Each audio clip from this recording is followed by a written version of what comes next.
આજની કથાનો સંવાદ શરૂ થાય એના પહેલા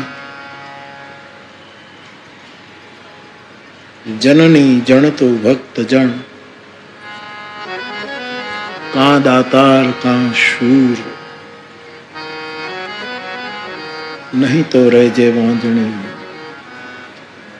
તારું મત ગુમાવીશ નૂર.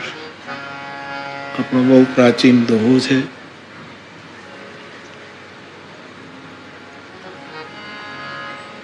આધાર સાથે અને અનુભવ સાથે કહેવાની ઈચ્છા થાય છે કે આ કચ્છની ભૂમિ કેટલાય ભક્તો આપી ચૂકી છે, કેટલાય શૂરવીરો આપી ચૂકી છે અને કેટલાય દાતારોનું દાન કરી ચૂકી છે. એવી અવાંજ જમીન ભૂમિ જે વાંદણી નથી, સદા સદા સુહાગી છે, એવી ભૂમિ પર અને એમાંય માધાપરમાં વ્યાસપીઠ સમર્પિત મારો આ વ્યાસપીઠને સમર્પિત એવો મૂંગો પરિવાર, એના મનોરથના કારણે કથા યોજાઈ છે. ત્યારે કથામાં ઉપસ્થિત દાદા આપને અને સૌ પૂજ્ય ચરણોમાં સાહેબ બંધવી પ્રણામ કરું છું. કચ્છમાં અનેક પ્રકારની કલા છે. કેટલા પ્રકારની? એ કલાના ઉપાસકો, સાધકો, વિદ્યાધરો, એ બધાને પણ સ્મરું.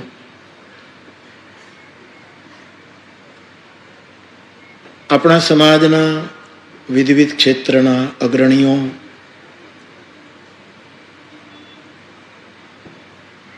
એમને પણ સ્મરું.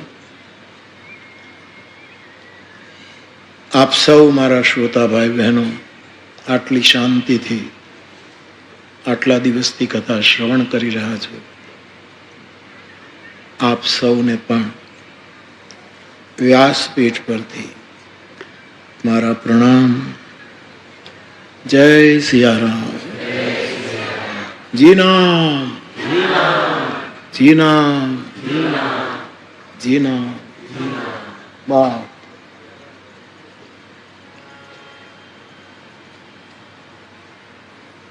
બે જિજ્ઞાસા 2 દિવસ પહેલા આવી કલકત્તાથી કે રામાયણનો પ્રસંગ છે બાપુ, કે જ્યારે ભરતજી શૃંગવેરપુર ગયા, ચિત્રકૂટની યાત્રા પર ભરતજી છે, અને શૃંગવેરપુર ગયા, ત્યાં રોકાયા, પછી ચિત્રકૂટ ગયા. ત્યારે અને રામ લક્ષ્મણ જાનકી જ્યારે વનયાત્રા કરે છે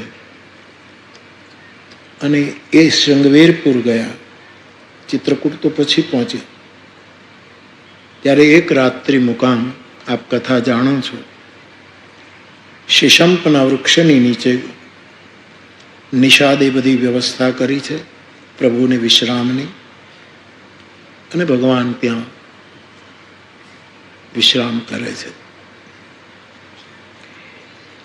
પરમાત્માની નિદ્રામાં અથવા તો એમના વિશ્રામમાં વિઘ્ન ન થાય એટલે આ કેવટ સમાજ, આ નિષાદ સમાજ, આ ગુહનો સમાજ જે કહો તે પર્યાય સમજ લો. એમણે ઠાવ ઠાવ ચારે બાજુ ચોકી પહેરો ગોઠવ્યો છે કે પ્રભુના વિશ્રામમાં વિઘ્ન ન થાય, કોઈ હિંસક પ્રાણી અચાનક ના આવી જાય, એટલે પહેરેદાર ગોઠવી દીધા છે. આ બાજુ સુમંતજી રથમાં થાકીને બેઠા છે. આ બાજુ સીતારામજી દર્ભની પથારી ઉપર વિશ્રામ કરે છે. એ વખતે લક્ષ્મણજી તો જાગૃત પુરુષ છે. અહીંયા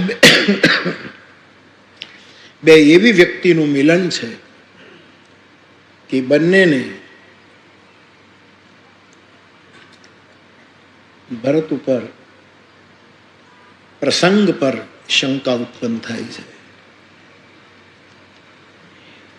સીતારામજીને ભૂમિશયન પર જોઈ અને ગુહરાજ કહે છે કે કૈકેયીએ શું કર્યું? આ બંનેનો સંવાદ છે, લક્ષ્મણ અને કૈકેયી. આપ જાણો, બહુ સારી જિજ્ઞાસા આવી એટલે કહું છું. અને એમાં એ કૈકેયી માં ઉપર એક આરોપ પણ કરે છે કે કૈકેયી નંદિની મંદમતી કઠિન કુટિલપન કિન. કૈકેયી મંદમતી છે, એણે કુટિલતાપૂર્વક નિવારી ન શકાય એવું કઠિન પણ લીધું, અને એને કારણે સીતારામને જ્યારે સુખનો સમય હતો ત્યારે એને આટલા બધા એને દુઃખી કર્યા. અને માનસકાર કહે છે કે પછી એમ વિચારે છે કે આ કૈકેયીએ શું કર્યું? પ્રશ્ન એ છે કે ભરતજી આવે છે ત્યારે પણ ગુહ થોડોક સજગ થઈ જાય છે કે ઘાટ રોકી લો, આ કૈકેયીનો પુત્ર આવે છે, શું કામ આવતો હશે ખબર નહીં. એના મનમાં સંદેહ ઉત્પન્ન થાય. અને ગોસ્વામીજીના શબ્દોમાં એમ પણ છે કે વિષની વેલને કોઈ દિવસ અમૃતના ફળ ના આવે. તો પ્રશ્ન એ આવ્યો કે નિષાદને, આ ગુહને, જે એના મન દર્પણ ઉપર જે મેલ ચડ્યો,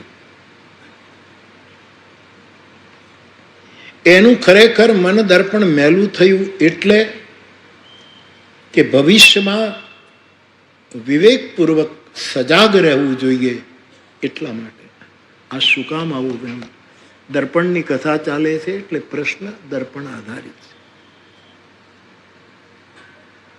અને એવો જ વિચાર જ્યારે ચિત્રકૂટ ભરતજી પહોંચે છે ત્યારે લક્ષ્મણજીને પણ એમ થયું કે ભરત શું કામ આવે છે? એના મનમાં કોઈ કુભાવ ન હોત તો આ ચતુરંગીની સેના લઈને શું કામ ચિત્રકૂટ આવે? એને નિષ્કંટક રાજ્ય કરવાનો ઈરાદો છે, પણ ખબર નથી કે રામની સાથે લક્ષ્મણ છે. પ્રકરણ સ્વતંત્ર પ્રકરણ. ત્યાં પ્રશ્ન એ છે કે ગુહના માનસના દર્પણ ઉપર આ રજ છે, આ મેલ છે. સતત જાગૃત પુરુષ લક્ષ્મણજીના મન ઉપર પણ આ કોઈ રજ છે? આ બંનેના મનના દર્પણની શું સ્થિતિ છે?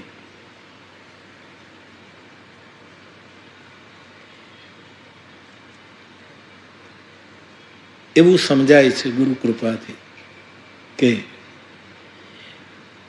આ ગુહરાજના મનના દર્પણ ઉપર કોઈ મેલ નથી, તો પછી આવું શું કામ કરે છે? અહીં લક્ષ્મણના મન ઉપર પણ ભરતજી ઉપર કોઈ સંદેહનો દાગ નથી, તો પછી આટલું શું મારી નાખવા સુધીની વાત કરે છે?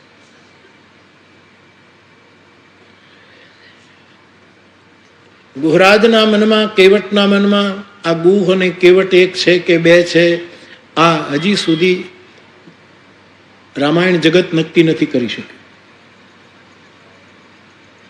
એ નિષાદ જાતિ છે, કેવટ સમાજ છે, એનો રાજા ગુહ છે કે કેવટ અને ગુહ બંને એક છે, એમાં આપણે બહુ પડવું પણ નથી. પણ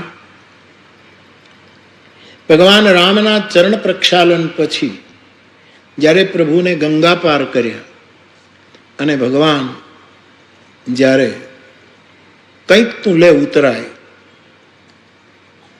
અને સીતાજીએ પોતાની આંગળીની મુદ્રિકા રામજીને આપી અને મુદ્રિકા કેવટને ઉતરાય માટે પ્રભુ આપે છે, ત્યારે એક પંક્તિ છે. એ કેવલ એક વ્યક્તિ માટે નથી, આખા સમાજ માટે છે.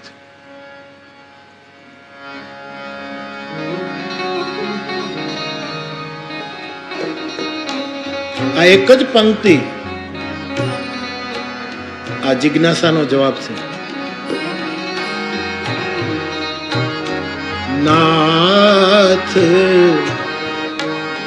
આજ મેં કાન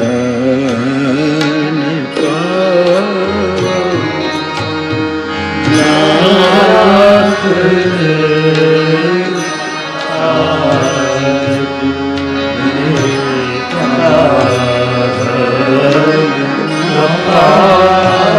આખી ચોપાઈ નથી. ચોપાઈ તો 4 ચરણ ભેગા થાય ત્યારે થાય, 2 પંક્તિમાં એક ચોપાઈ થાય.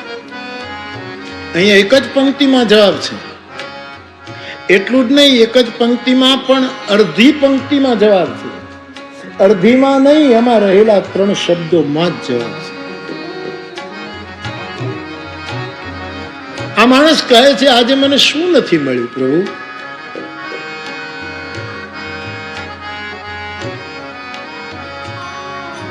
જે કઈ માએ જાનકીજીના શરીર ઉપરથી બધા જ ઘરેણા ઉતરાવી નાખ્યા છે, એક મુદ્રિકા માત્ર છે અને હું એટલો બધો પેલો છું કે મુદ્રિકા હવે હું લઈ લઉં. મને શું નથી મળ્યું? અને ત્યાં 3 શબ્દો આવ્યા, મિટે દોષ, દુઃખ, દારિદ્ર્ય. આ 3 વસ્તુનો જે મને દાવ લાગ્યો છે, દાહ લાગ્યો છે, મને સતત આ 3 વસ્તુ પરેશાન કરે છે, મારા 3ય મટે. તો ગુહરાજના જીવનમાં હવે કોઈ દોષ નથી, કોઈ દુઃખ નથી. મીટે દોષ દુઃખ, કોઈ દારિદ્ર્ય નથી. દારિદ્ર્યનો એક સંતાપ હોય, ગરીબીનો, પોતાના દોષનો સાધક માણસને એક સંતાપ હોય. વિષયી દોષ જોઈ શકતો નથી, પણ સાધક પોતાના દોષોનું દર્શન કરે એટલે એને પીડા હોય કે હજી આટલું ભજન કર્યા પછી પણ મારામાં દોષો કેમ છે. મીટે દોષ દુઃખ, એને કોઈ દુઃખ નથી. તો જે 3થી મુક્ત થયો છે, આ 3નો સંતાપ જેના હૃદયમાં નથી, એને કઈને દોષ આપવાનું સૂજે નહીં, પરંતુ એને દોષ આપ્યો છે. મારે કહેવું છે એનું એક જ કારણ ગુરુ કૃપાથી સમજાય છે. આ અતિશય પ્રેમની જડતા છે. ત્યારે મને ને તમને કોઈના તરફ અતિશય પ્રેમ થાય ત્યારે માણસ જડ બની જાય, જ્ઞાની જડ બની જાય. શાસ્ત્રનો નિયમ છે, અતિ પ્રેમમાં જાડિયમ હોય છે, જડતા હોય. અને ત્યાં લક્ષ્મણજીએ ભરતજીનો વિરોધ કર્યો, એના મન દર્પણ પર કોઈ ખરોચ નથી.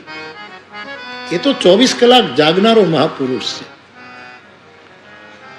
પ્રશ્ન એ છે કે અહીંયાના મન ઉપર કોઈ પેલું થયું છે? નકો. ત્યાં પણ આ જ કારણ છે, અતિશય રામચરણમાં પ્રીતિ, એટલા માટે આ જડતા હોય. યાદ રાખજો મારા શ્રોતા, પ્રેમની એ તાકાત છે, જડને ચેતન કરી દે, ચેતનને જડ કરી દે. આ પ્રેમ.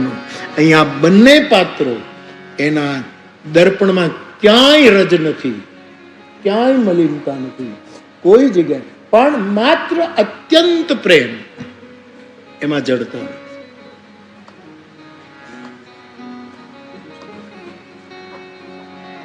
તુલસીદાસજી કહે છે કે ભરતજીનો જન્મ જગતમાં ન થયો હોત તો ચરને અચર કોણ કરત અને અચરને ચર કોણ કરત. જડને ચેતન કોણ કરત? ચેતનને અપ્રેમની તાકાત છે. માટે વિનય કરવું કચ્છ, બીજું કઈ ન કરો તો કઈ નહીં, બધાને પ્રેમ કરો.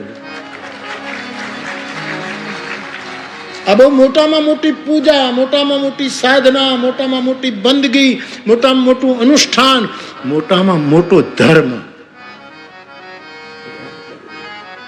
કારણ રામ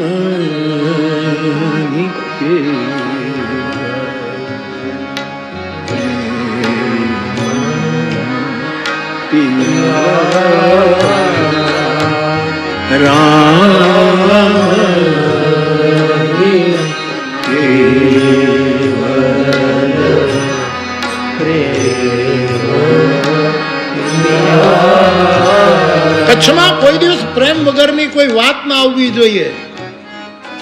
સિંધમાં રોકી સુમરે મને હાલવા ન દે હમીર, આવો પ્રસંગ કચ્છમાં ઉભો થયો. નવગઢને પ્રાર્થના કરી છે, જાહલ તો મને સિંધમાં એક માણસે મારો માર્ગ રોક્યો છે, મને આગળ જવા દેતો નથી. એક એવું પ્રેમનું સામ્રાજ્ય, કારણ કે રામને પ્રેમ પ્રિય છે. પૂજા પાઠ કરીએ એ બધું ગૌણ છે. શાયરો તો એમ કહે કે આ પ્રેમ નથી કરતા ને એટલે પૂજા પાઠ થી રોડવી લે છે. પ્રેમ કરી શક્યા નહીં એટલે પૂજા પાઠમાં રોડવે. કાંઈક તો કરવું. બાકી જે પ્રેમ કરે, મારો કબીર સાહેબ કહે ખાલી પ્રેમ ઢાઈ આખર પ્રેમ કા, ઈ જેણે જીવી લીધું, પઢી લીધું, પચાવી લીધું. આખા વિશ્વને એકમાત્ર મહામંત્રની જરૂર. સત્ય કેટલું આપણે પાડી શકીએ બહુ મુશ્કેલ છે. આપણી કરુણામાં પણ ક્યાંક, આપણી દયાલુતામાં પણ નેટવર્ક હોય છે, એની પાછળ શોષણ હોય છે. એકમાત્ર પરમ ધર્મ છે વિશ્વનો, અને તે પ્રેમ. પ્રભુને પ્રેમ પ્રિય છે. અને બાપ, ગઈકાલે એક પ્રશ્ન એવો પણ હતો કે બાપુ મારે વૈરાગ તરફ જવું છે. રહેવા દો ને યાર, હવે કચ્છમાં પડ્યા રહો ને સાહેબ.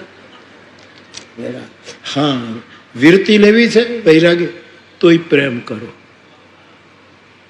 પ્રેમ જ વૈરાગ્ય આપશે. પ્રેમ વૈરાગ્યનો બાપ છે. પ્રીતિ વૈરાગ્યની જનેતા છે. એક ગામડાની એક છોકરી હતી સાહેબ, એને બહુ ફિલ્મ જોવાનો શોખ. કોઈ પણ ફિલ્મ ન છોડે. એટલી બધી એને ફિલ્મનું સંગીત ગમતું હોય, ગીતો ગમતા હોય, એના નૃત્યો, જે કંઈ એની રુચિ હોય. પણ એટલો બધો ફિલ્મમાં એને પ્રેમ છે, એટલી બધી સંલગ્ન છે પિક્ચર, અત્યંત પ્રવૃત્ત છે ફિલ્મો. એનો બાપ એક દિવસ કહે છે કે બેટા, તું બહુ ફિલ્મ જોવે છે, ઘરમાં પણ ઘણું કામ છે, હવે તું ઉંમર લાયક થઈશો, તારે કાલે લગ્ન થશે, પણ એકની એક દીકરી એટલે બાપ પછી વધારે દબાણ ન કરે, પણ એ ફિલ્મ જોયા જ કરે. હવે બેટા થોડીક ઓછી કર, એવું કહે.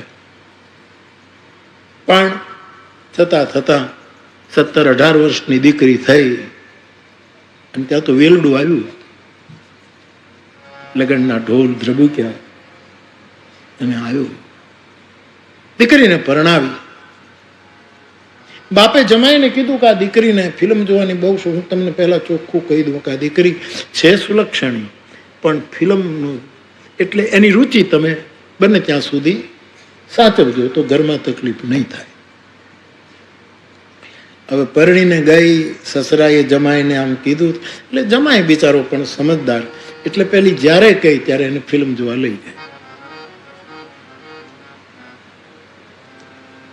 2 વર્ષ વીત્યા છે. દીકરી સગર્ભા થઈ, અને દિવસે ન વધે એટલો રાતે વધે, ને રાતે ન વધે એટલો દિવસે વધે, એવો એક સુંદર બાળકનો જન્મ થયો. એ બાળકના ઉપર એટલો પ્રેમ વાત્સલ્ય માં છે. એક તો માતૃત્વ પ્રગટ્યું, બાળકની સાથે બોલે, વાતો કરે, અને એની સાથે તે રમમાણ કરે, એટલો બધો પ્રેમમાં એ ઓતપ્રોત થઈ ગઈ. એનો પતિ કહે છે શુક્રવાર છે, ફિલ્મ જોવા જવું છે. બોલે નહીં. એને પિક્ચર ઉપર અરુચિ નથી આવી, પણ બાળકમાં પ્રેમ જોડાયો એટલે પિક્ચરમાંથી વિરતિ આવી ગઈ. જ્યારે પ્રેમ કરશો ત્યારે વૈરાગ્ય મુઠ્ઠીમાં હશે. પ્રમાણ મોરારી બાપુ કહે, એ પણ તમે તો શ્રદ્ધાથી માની લો કે બાપુએ કીધું, બાકી મારે કોકની પાસેથી પ્રમાણ તો લેવું પડે. માનસમાં આ સૂત્ર લખ્યું છે.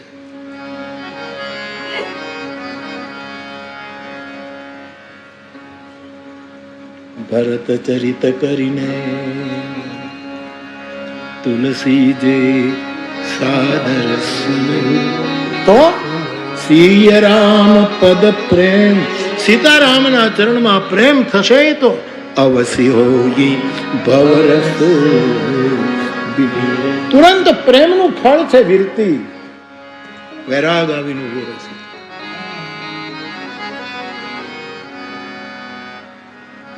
તો બાપ આપણે પ્રેમ કરવાનું ભૂલી ગયા છે. દ્વેષ, ઈર્ષા, નિંદા, બીજું કાંઈ કરવાની જરૂર નથી. રૂમીનું એક વાક્ય વાંચવા મળ્યું. સૂફી સંત રૂમી એ પોતે એમ કહે છે કે કોઈને દિલ આપવાનું કે જિંદગી આપવાની કાંઈ જરૂર નથી.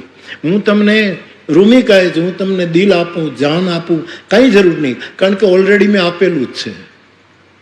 ये दिल, ओस्मान गए ना, ये दिल भी तुम्हारा है, ये जान भी तुम्हारी है, दिलकश तेरा चेहरा है, सूरत भी प्यारी प्यारी है, जिसने तुझे देखा है वो सब जान से वारी है.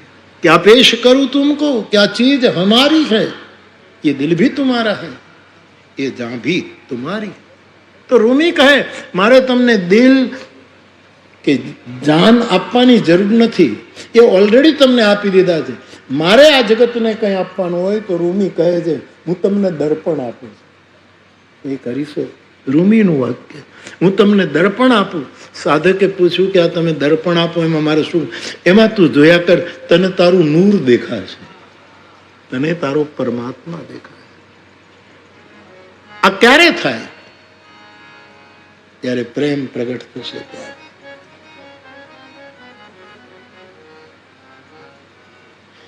તો ગુહના જીવનમાં પ્રેમ લપેટે અટપટે, પ્રેમ પૂર્ણ છે, કોઈ દોષ નથી, એનો અરીસો હવે મેલો નથી.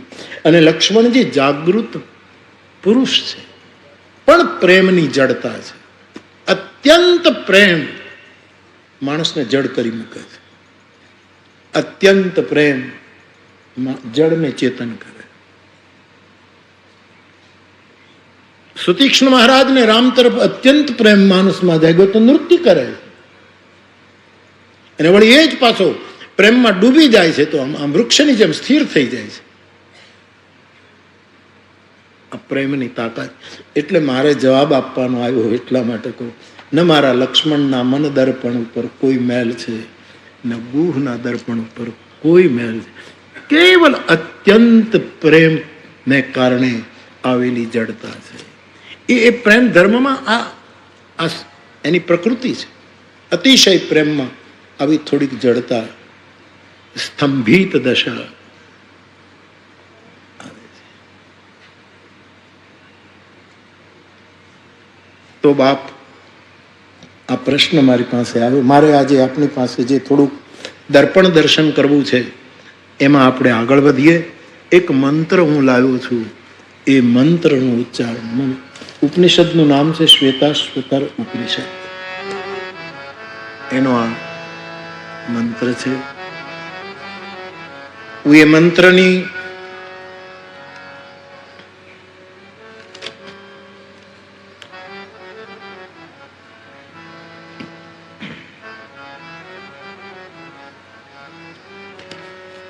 એક એક શબ્દ બ્રહ્મ આપની પાસે મૂકું છું. કોશિશ કરજો આપ બધા જ બોલી શકશો. યથૈવ, પહેલો શબ્દ બ્રહ્મ છે યથૈવ. યથૈવ યથૈવ બિંબ બિંબ બિંબ બિંબ મૃદયોપી લિપ્તમ મૃદયોપી લિપ્તમ તેજોમયમ તેજોમયમ ભ્રાજતે ભાજતે તત્સુવાતમ તત્સુવાતમ તદ્વાત્મતત્વમ તદ્વાત્મતત્વમ પ્રસમીક્ષ દેહી એકઃ કૃતાર્થો ભવતે વિત્તશોકઃ.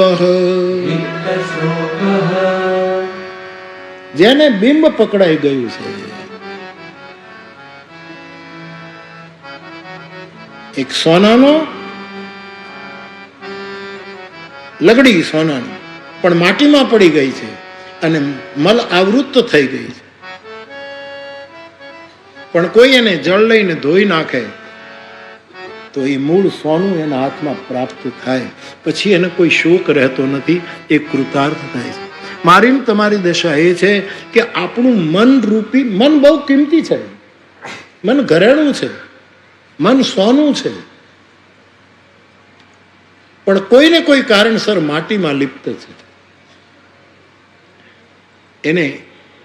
એને ધોવા માટે બે જ ઉપાય છે, મને જે સમજાય. એક તો આપણા બુદ્ધ પુરુષની વાણી અને બીજા આપણા આંસુડા. આ માટીથી મને તમને, અને પછી બિંબ પકડાય. આ દર્પણ દર્શનની વિધા ઉપનિષદે આ રીતે મૂકી છે. સાહેબ, 3 પ્રકારના અરીસા હોય.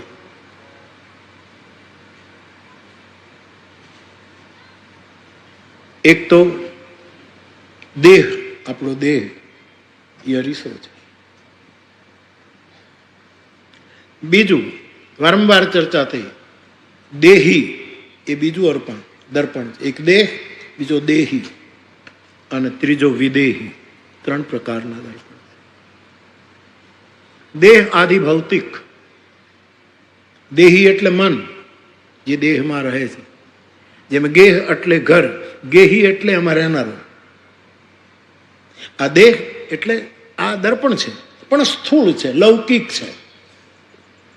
અને લૌકિક હોવાને કારણે આ શરીર રૂપી દર્પણ આપણને સાચું નથી દેખાડતું, ભ્રમિત કરે છે. અને એ ભ્રમને આપણે સ્વીકારી લીધો છે. આપણે કાચમાં જોઈએ આપણો ચહેરો તો આપણી ડાબી આંખ જમણી દેખાય, જમણી આંખ ડાબી દેખાય. મારી કાળી શાલ હું કાચમાં જોઈને તૈયાર થાવ ત્યારે મારી કાળી શાલ મને ડાબા ખભા ઉપર લાગે. ભૌતિક અરીસો હંમેશા દગાખોર છે, ઉલટું બતાવે છે. અવળાનું અવળું, અવળાનું સવળું, એનો ભરોસો ન થાય. પણ તોરા મન દર્પણ કહેલાય. દેહી જો મનનું દર્પણ એ બહુ જ મહત્વનું, એ આધિદૈવિક છે. દેહ એ ભૌતિક, આધિભૌતિક દર્પણ છે. મન આધિદૈવિક, કારણ કે ભગવાન કૃષ્ણએ મનને પોતાની વિભૂતિ કહી છે. આજે ગીતની ટુકડો વચ્ચે પણ લીધો, મન હિ દેવતા મન હિ ઈશ્વર. ત્યાં મનને દેવતા કયો છે, તો એનો આપણે આધાર લઈ શકીએ. મનનું દર્પણ એ દેહ દર્પણ જેવું ઊંધું નથી દેખાડતું. પણ મનના દર્પણમાં તકલીફ એ છે કે રજ ચડી જાય છે, કાય લાગી જાય છે, એમાં કઈ ઘસારો આવી જાય છે. પરિણામે આ મનના દર્પણમાં આપણને બરાબર દેખાતું નથી. આધિદૈવિક આ અરીસો છે. રામચરિત માનસના અયોધ્યા કાંડમાં એવું લખ્યું છે કે આટલા પાતક છે ને આટલા ઉપપાતક છે. કૌશલ્યાની પાસે જ્યારે આત્મનિવેદન ભરતજી કરે છે, પાતક કેટલા અને ઉપપાતક, આપણે ત્યાં બહુ મોટા પાપ આ આપણા દર્પણને બગાડી ચૂક્યા છે. આ ડરાવવા માટે નથી કહેતો, સાવધાન કરવા માટે કહું છું. મારું અને તમારું થોડુંક પાકું થાય. આપણો સ્વાધ્યાય ચાલે છે, આ પ્રવચન નથી ચાલતું. કઈ તમને આમ ઉપદેશ આપવા મને જિંદગીમાં કે જન્મ જન્મમાં કોઈ દિવસ આ ભાવ નથી જાગ્યો કે હું કોઈને ઉપદેશ કરું. હું તમારી સાથે સ્વાધ્યાય કરું છું, હું તમારી સાથે વાર્તાલાપ કરું છું. તમારામાંથી મને કંઈક મળી જાય, કદાચ વ્યાસપીઠથી તમને કંઈક મળી જાય. આ વાટકી વ્યવહાર છે. ઉપદેશ શું આપવો? આ બધું કર્યા પછી માણસનું છેલ્લું લક્ષ્ય, બધા જ વેદ મંત્રોમાં છેલ્લું લક્ષ્ય શું? ઓમ શાંતિ શાંતિ. આ કાંઈ ન બોલવું તોય તમે શાંત બેઠા છો. આ 3-3 કલાક બોલવાની જરૂર જ શું છે? શું છે જરૂર? શાંત તો તમે ઓલરેડી છો, ભલે 2 કલાક પૂરતી, 3 કલાક પૂરતી, પણ શાંતિનો સ્વભાવ તમારામાં છે એટલે તમે આટલા શાંત આટલા દિવસથી જોઈ રહ્યો છો. એ કોઈ ચૂંચા કરતું નથી, તો પછી આ બધી કથા કરવાની શું જરૂર?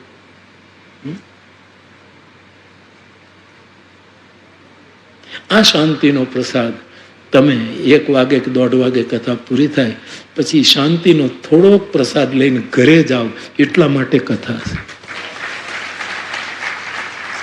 અને પછી એકલાય ન ખવાય, પ્રસાદ વેચવો પડે.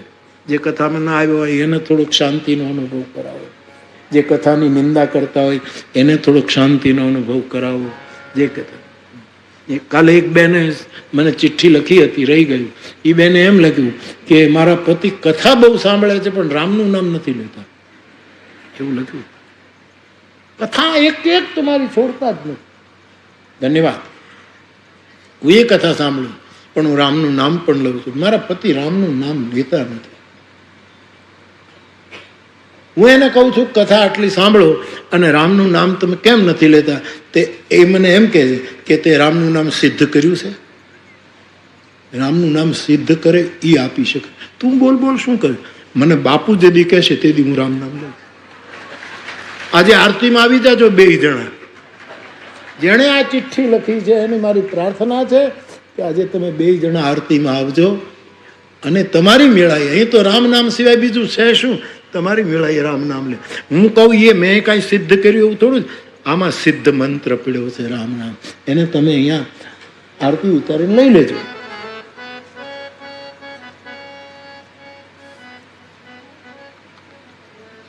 એક બીજો પ્રશ્ન છે. હું કેટલાક વર્ષોથી રોજ બ્રહ્મ મુહૂર્તમાં સવારે ઉઠીને પૂજા આરાધના કરું છું. સારું, બ્રહ્મ મુહૂર્તમાં ઉઠાય તો સારું, પણ થોડુંક મોડું ઉઠાય તો એ કાંઈ બહુ ફડકો ન રાખો. ક્યારેક મોડું ઉઠાય, એમાં શું બગડી ગયું? ભગવાન આવી નાની નહીં વાતો નોંધ નથી લેતો તું કેટલા વાગે જાગ્યો. ભગવાન એટલું જ પૂછે છે તને ગુરુ ક્યારે મળ્યો, તને જગાડનારો ક્યારે મળ્યો, એ પળને યાદ રાખજે. બાકી તું શું તો પરમાત્મા. બાળક સૂતું રહે, સ્કૂલમાં ન જવાનું હોય બાળકને, અને એવી અવસ્થા બાળક સૂતું રહે કોઈ પણ માને ગમે સુવા દે. હા, એ કામ કરતી 2 હેલો નાખી જાય, ભલે શું. એમ કદાચ આપણે એટલે એનો અર્થ તમારે બ્રહ્મ મુહૂર્તમાં જાગવું જ. હું ના નથી પાડતો, પણ ઓશોએ એક બહુ સરસ વાત કરી કે સાધુ બ્રહ્મ મુહૂર્તમાં નથી જાગતો, સાધુ જ્યારે જાગે એ જ બ્રહ્મ મુહૂર્ત. તુલસીદાસજીએ ચોપાઈ લખી.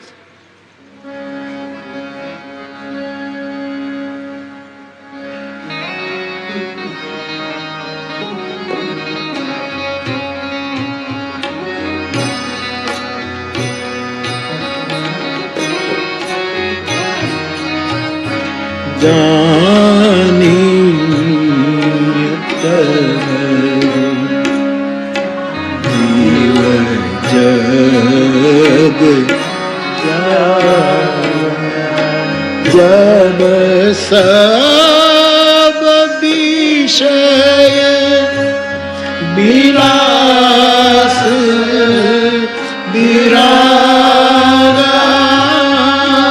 जब सब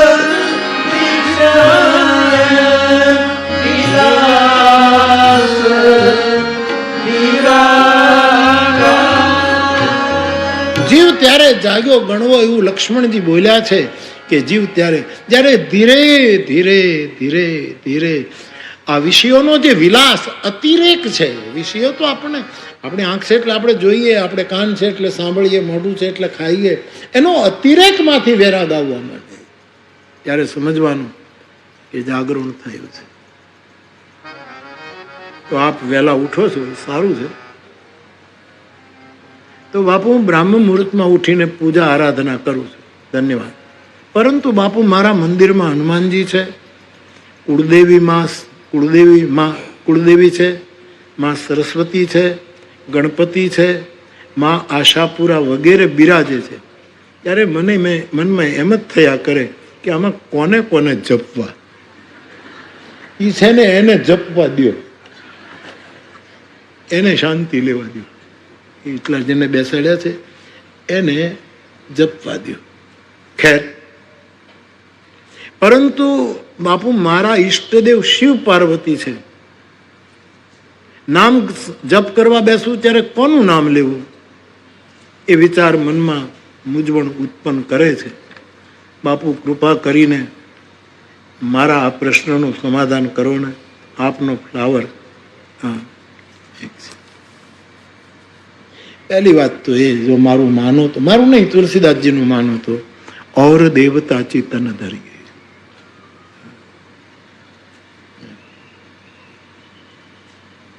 અને છતાંય તમારી શ્રદ્ધા આશાપુરામાં તો બહુ સારી વસ્તુ છે, ગણપતિમાં છે, પણ તમારી નિષ્ઠા શિવ પાર્વતીમાં છે. તો શિવ પાર્વતી માટે તો કેટલા મંત્રો છે સાહેબ. મારે કોઈ મંત્ર આપવાનું મારું કોઈ મિશન નથી, પણ તમારા મનમાં આટલા દેવોની પૂજા કરતા કરતા બ્રાહ્મ મુહૂર્તમાં જાગો છો અને પછી જે સ્વાભાવિક મંત્ર ઉઠે એનો જપ કરો. અને કાંઈ નક્કી ન કરો તો પછી રામ નામ તો છે. કાલે મને સાંજે બધી ચિઠ્ઠીઓ મળી, એમાં એક ચિઠ્ઠી એવી હતી કે બાપુ તમે રામાયણ અને મહાભારતની વાત કરો છો, પણ એ કાંઈ અમે રોજ વાંચી શકતા નથી, એટલો સમય નથી, બહુ સમજાય નહીં, અને રામાયણ અને મહાભારત ક્યારે વાંચીએ? તો એના માટે કાંઈક હું તમને એક જ કહું, વંચાય તો સારું, સમજો તો સારું, સંભળાય તો સારું, પણ રામાયણ અને મહાભારત તમે ન વાંચી શકો તો તમે રામ રામ રટો. રા એટલે રામાયણ અને મ એટલે મહાભારત. 108 વાર રામ બોલો એટલે 108 વાર રામાયણ અને મહાભારતનો પાઠ. વ્યાસજી રાજી રાજી થઈ જશે. એટલા માટે તો અમે ગાતા રહીએ છીએ.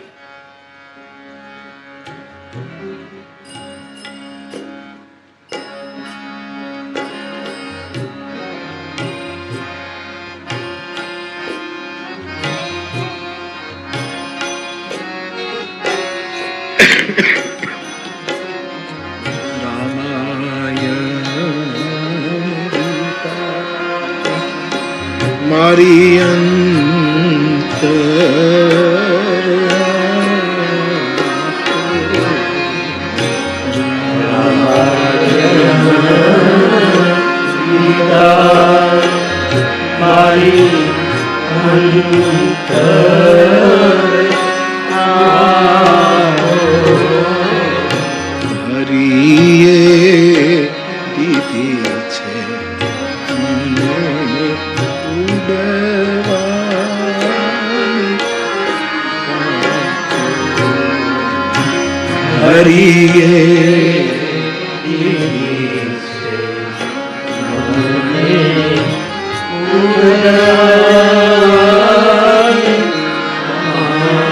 કાલે સાંજે આપણે મળ્યા 5 વાગે, ગઢવી સાહેબે શ્રી ગણેશ પધરાવ્યા બાળરાગમાં. ઈશ્વરદાસ બાપુને યાદ કરી દ્વારકાને પહેલાં મને સંભળાવ્યું. હું એને કહેવા, મેં એ ફરમાઈશ પણ મેં જ કરી, એ ગાવાના જ હતા, પણ મેં કીધું તમે તે દિવસે બહુ સરસ. અને પછી બધાએ કોઈ કે આ રાગ, કોઈ કે આમાં ગાયું, કોઈ કે આમાં ગાયું, કોઈ કે પેલા બેન પણ ગાતા હતા, બધાએ બહુ ગાયું. ગઢવી સાહેબે ગણેશ સ્થાપના કરી હતી. પછી બધાએ ધીરે ધીરે દિગુ બાપુના સંચાલનમાં બધાએ ગાયું. અને છેલ્લે અભયસિંહભાઈની સમૂહ ભૈરવે બધાએ ભૈરવે. તો સાહેબ, ગાવાથી દુઃખ ઓછા થશે. દુઃખ ઓછા થાય. બીજો કોઈ ફાયદો થાય કે નહીં, પણ ગાવ એટલે દુઃખ ઓછા થઈ જાય. ગાન મોટું ઔષધ છે. માણસ ગાવાનું ભૂલી ગયો, ખાવાનું શીખી ગયો.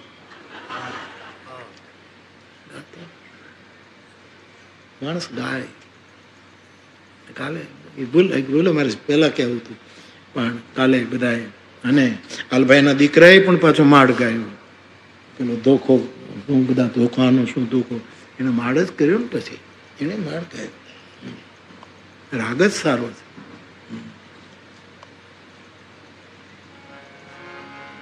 અજયદાએ કેવો માળ ગાયો હતો કલકત્તામાં. એક બેઠક હતી, અજય ચક્રવર્તીએ જે ગાયો હતો.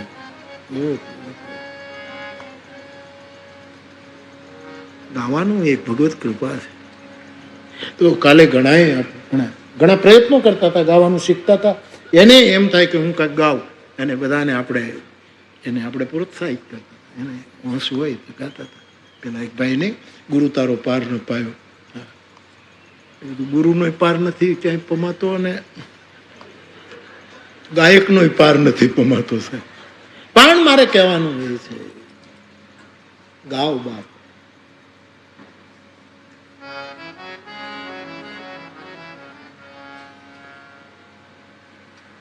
તો રામાયણ ગીતા મારી અંતર આંખો હરિએ દીધી છે. રોજ રામ રામ કરો, ડેઈલી રામાયણ અને મહાભારતનો પાઠ તમારા ખાતામાં જમા. ખાલી રામ. એનો અર્થ તમે રામાયણ અને મહાભારત ન વાંચો એમ હું નહીં કહું, વાંચો. પણ જેમ શંકર ભગવાને કહ્યું કે પાર્વતીજી 1000 નામ લેવામાં ઘરનું કામ ચૂકાઈ જાય છે, માટે એક જ વખત રામ બોલો તો 1000 નામ બરાબર. એમ રામાયણ અને મહાભારતનો પાઠ ન થાય તો નિરંતર રામ મંત્રનું ઉચ્ચારણ કરો. એ રોજ નિરંતર પાઠ છે. તો ભાઈ આપ બ્રાહ્મ્ય મુહૂર્તમાં જાગો છો, અહીંયા આવીને હુઈ નથી જતા ને. આપણે બહુ વહેલા જાગે તો પછી કથામાં એમ પણ બની શકે, સ્વાભાવિક છે. હવે પણ વહેલા જાગે અને સુવાનો અધિકાર પણ છે. સુવાનો અધિકાર, એમાં ખોટું શું છે?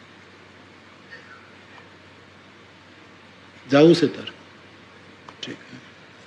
હજી તો 11:30 જ થયા. બેસી રહે, અડધો કલાક બેસી.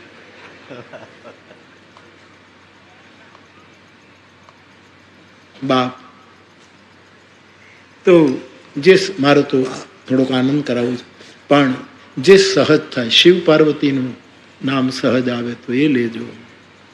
આશાપુરામાં માળી યાદ આવે, માતાનો મઢ યાદ આવે. આજે નવરાત્રિમાં લાખો લોકો ત્યાં દર્શન કરવા જઈ રહ્યા. માતાના રાસ ગરબા અને દેવીની ઉપાસનાના ઉત્સવો ચાલે છે જ્યાં જઈએ.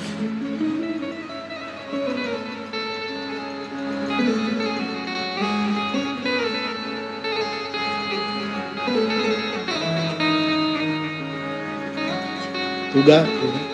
અરે યાર ગાને તું લે લે લે. હવે ઉપાડ્યું છે તો ગાને યાર. મારી તારું ખરું ને સૂરજ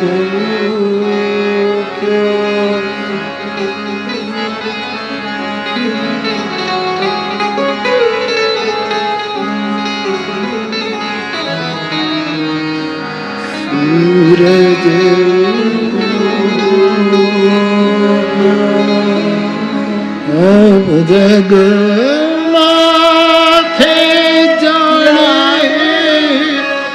અવિનાશ વ્યાસ શું દર્શન કર્યું આ માણસ. જગ માથે જાણે આજ પ્રભુતાએ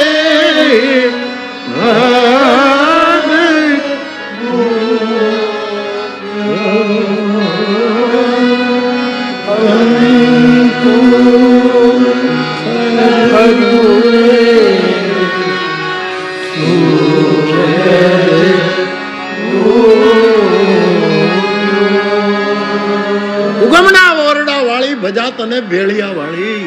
એ જ જગદંબા સોનલ, ઉગમણા તું ઓરડા વાળી, ભજા તને પેળ્યા.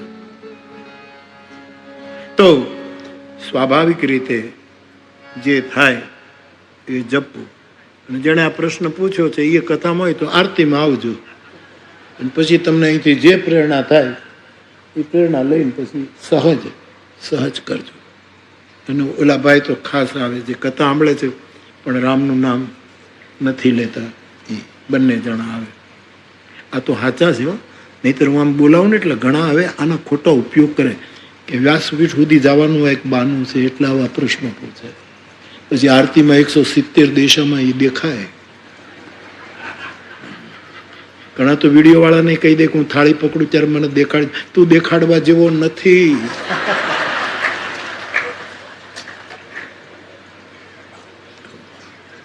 અમારો અનુભવ છે. અમારે ઘણા લોકો કથામાં આવે ને તો પછી આમ આ ઈશારો આ લોકોને કરે કે અમે જ્યાં બેઠા હોય ને ત્યાં કથા ચાલુ હોય તો જરાક વિડીયો ફેરવી દેજો. અને આ લોકો હોય તો બિચારા આ બધા એને આનંદ આવે કે આપણે બાપુ બધાને કહે છે કે બધાને ખુશ કરો, એટલે આ લોકો એને ખુશ કરે. પછી કંઈક થોડુંક દક્ષિણાય મળતી હોય, કદાચ ખબર નથી, હોઈ શકે, એવું પણ બને. પણ અહીંયા તો કોઈ કરે જ નહીં. પણ નહીંતર આમાં ઘણું થઈ શકે. આમ જરાક ફેરવી. હા, જે ક્રિકેટ ચાલતું હોય ત્યારે નહીં ઓલો કેમેરો ફરે સ્ટેડિયમમાં, એટલે ઘણાના ઉપર તું હાની મને બેસ બધા હાથ ઊંચા.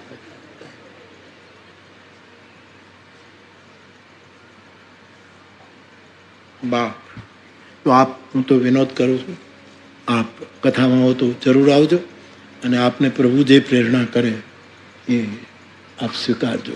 પણ બ્રહ્મ મુહૂર્તમાં આપ જાગવાનું ચાલુ રાખજો. હૃદય સારું છે, આટલું વહેલું તમે જાગો તો ઘણું સારું કહેવાય. પણ ક્યારેક ન જગાય તો ચિંતા ન કરવી. અને બીજું, હું બ્રહ્મ મુહૂર્તમાં જાગું છું અને મારા ઘરના બધા ઘોર્યા જ કરે છે, આવું મનમાં પેલું નહીં લાવવાનું. તમે બધા પાપી છો ને તમે બધા ઉતાર્યો છો એવું મનમાં નહીં લાવવાનું. એનું કામ કરે તો તારું કામ કર. વહેલો જાગીને ચા મૂકી દે ને પછી જાગશે.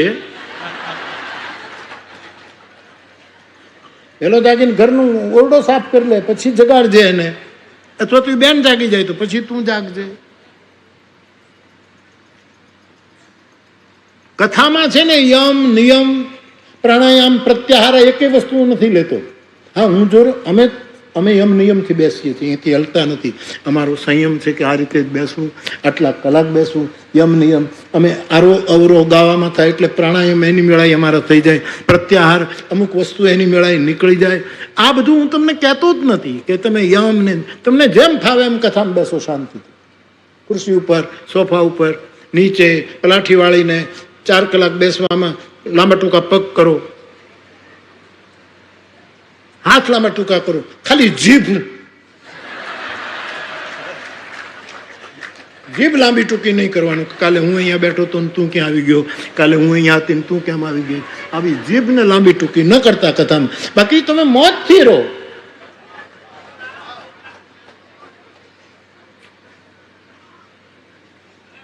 પણ મારી ધારણા આટલી છે. 2 જ વસ્તુમાં હું તમને લઈ જાઉં છું. યમ નિયમ આસન. એક આસને બેસવાનું કહેતો નથી, આસન પ્રાણાયામનું નથી કહેતો, પ્રત્યાહારનું નથી કહેતો, ધારણાનું પણ નથી કહેતો કે તમે કેટલું ધારણ કરો અથવા તો શું ધારણા લઈને આવ્યા છો.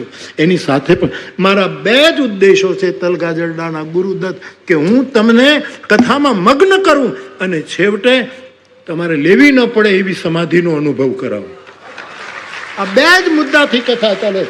ધ્યાન અને પછી સીધી સમાધિ. પતંજલિના 6 સૂત્રો એ સાધકો માટે આપણે આપી દઈએ, મગન થઈ જઈએ અને આપણને પોતાને અનુભવ, સમાધિ લીધા વગરની સમાધિનો આપણને અનુભવ. આ 2 મુદ્દા ઉપર કથા ચાલે.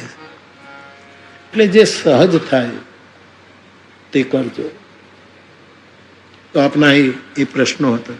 તો બાપ, આપણું મન, જે દેહ આપણું દર્પણ છે, પણ એ ઉલટું સુલટું દેખાડે છે. ડાબું જમણું કરી નાખે, જમણું ડાબું કરી નાખે. સત્ય નિષ્પન્ન નથી થતું. પણ મન દર્પણ પંક્તિ મને વારંવાર સ્પર્શ કરે, એ બધું જ દેખાડી દે. ભલે બુરે સારે કર્મો કો, એ બધું જ બતાવી દે. ડાબું જમણું ન કરે, આ તારું ભલું ના તારું બુરું, આ બધું જ બતાવે છે.